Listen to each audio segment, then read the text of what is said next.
Welcome everyone. This is Dr. Jaitly from New York. Thank you for watching MuniMeterHealth.com, your website which is dedicated to teaching heart health care to one and all, from medical fraternity to general community as well.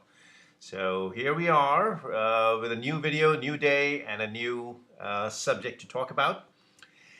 In this video presentation, I'll be briefly talking to you about the management specific to hypertension and the conditions that it normally comes in with. So in other words, specific conditions where hypertension will be managed, and what are the possible drugs that one employs to elicit the best response. So we have alpha blockers, as you know, we have beta blockers, we have calcium blockers, we have ACE, and we have ARBs, which are pretty much similar, obviously, ACE and ARBs. And then we have diuretics, and we have nitrates, hydralazine. I'm just putting them in one group because they are very specific groups. And the other miscellaneous groups we haven't talked about there, but they are, a few of them, they are aldomet and clonidine, which are almost obsolete, but they have very specific, unique situations where you can use them. Anyway, so let's understand. Say if a person has COPD and hypertension, or asthma and hypertension, how do you manage that case? Well, beta blockers, as you know, will be sort of less indicated. You want to be very, very careful. Cardioselective, people have said that, well, you can still use them in asthma and COPD, but I would shy away from them because you have such great armamentarium of the drugs available. So I would probably use a calcium blocker there, or an ACE or ARB combination if the pressures are still not being controlled well. So just so that you know, and diuretics, of course, you can certainly use. So those 3 or 4 groups of drugs will be very helpful in a setting where somebody has COPD and asthma. Now, if a patient has peripheral vascular disease, for instance, then what do? Obviously, their alpha blockers might be helpful, and you may want to use hydralazine, which may be an afterload reducer. ACEs and ARBs are good because they are also afterload reducers. They are renin-angiotensin inhibitors, so peripheral vascular disease, they will be help with these patients. Beta blockers is a no-no. Big no-no, remember that. So if there was a board's question, just remind yourself that all of the drugs except beta blockers in peripheral vascular disease, because that can cause more claudication, more cramps in the legs, and so it's one of those things. But calcium blockers are good also, so you could use them as well. And diuretics if there is some water retention or edema that comes in with peripheral vascular disease in any case.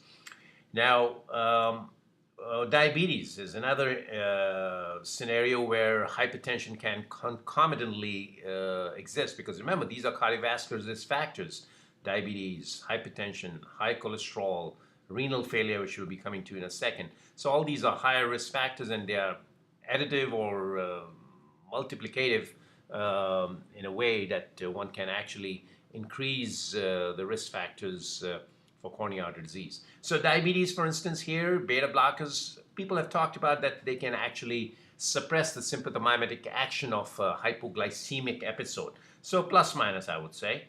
Calcium blockers one can use, yes. ACE and ARBs are highly indicated, remember, in a setting of diabetics, because they really protect the kidneys here. And even they've talked about, even if you don't have hypertension, diabetes patients can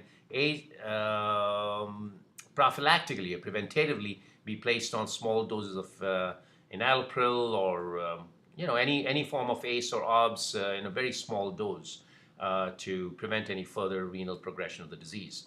Diuretics, of course, they are indicated in these patients, specifically so if they have some renal involvements. And so these are the predominantly important groups. Now, somebody has heart failure or ischemic heart disease. So in a heart failure setting, one would see that obviously diuretics are very, very important because you want to reduce the volume. Beta blockers are highly indicated in these patients because they have been shown to be cardioprotective.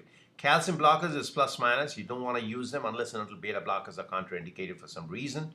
Alpha blockers are helpful, yes, nitrates and hydralazine are very helpful if in African American population, just so that you know. So in African American population, one should use nitrate and hydralazine combination because that has been shown to prolong survival. Beta blockers have been shown to prolong survival. And of course, there are other modalities where people use secondary aldosteronism antagonist because you could use spironolactone, which are aldactone inhibitors. So those are other groups of drugs you can also use in heart failure, and they will control the blood pressure settings as well in these patients. But ACEs and ARBs are highly indicated in these patients. And so just so that you know, these are very, very important agents. And as I said, diuretics, because there's normally a volume retention in these people in heart failure patients in any case. Ischemic heart disease is a unique group where beta blockers are indicated, nitrates are indicated. Do not want to use hydralazine in the absence of beta blockers because that'll cause reflex tachycardia. So just remember, hydralazine should be used in a combination only with beta blockers in a setting of ischemic heart disease because the last thing you want is tachycardia in these patients. That'll increase the oxygen consumption. So just so that you know, beta blockers are indicated. ACE and ARBs are also very helpful because they can prevent the LV remodeling in a setting of IHD, ischemic heart disease. So LV remodeling is also delayed or prevented if you combine an ACE and ARB. Specifically, say for instance, a patient is coming out of a non-STEMI or an acute MI and also has hypertension. So that patient, day 1, day 2, should be initiated on ACE and ARBs to prevent any LV remodeling that's occurring with every single beat of the heart. So I always say that. So it's very, very crucial that in unique situations like the above, you have to be very, very selective in what antihypertensive agents are you going to be using out of these armamentarium.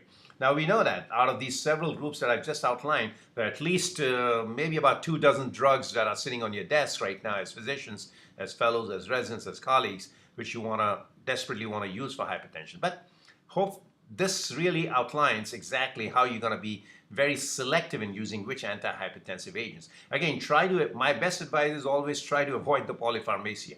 Remember, a person has to remember to take all these drugs. Now, you give him 1 drug, give him 2 drugs, give him 3 drugs, that'll confuse the whole matter. Plus, you'll also worry about the drug interactions and side effects and the deleterious effects and what have you. So you have to be very, very careful. So try to use 1 or 2 groups and try to control the blood pressure initially just with those groups of drugs that you have selected to use in a very selective fashion in these individual conditions that accompany hypertension.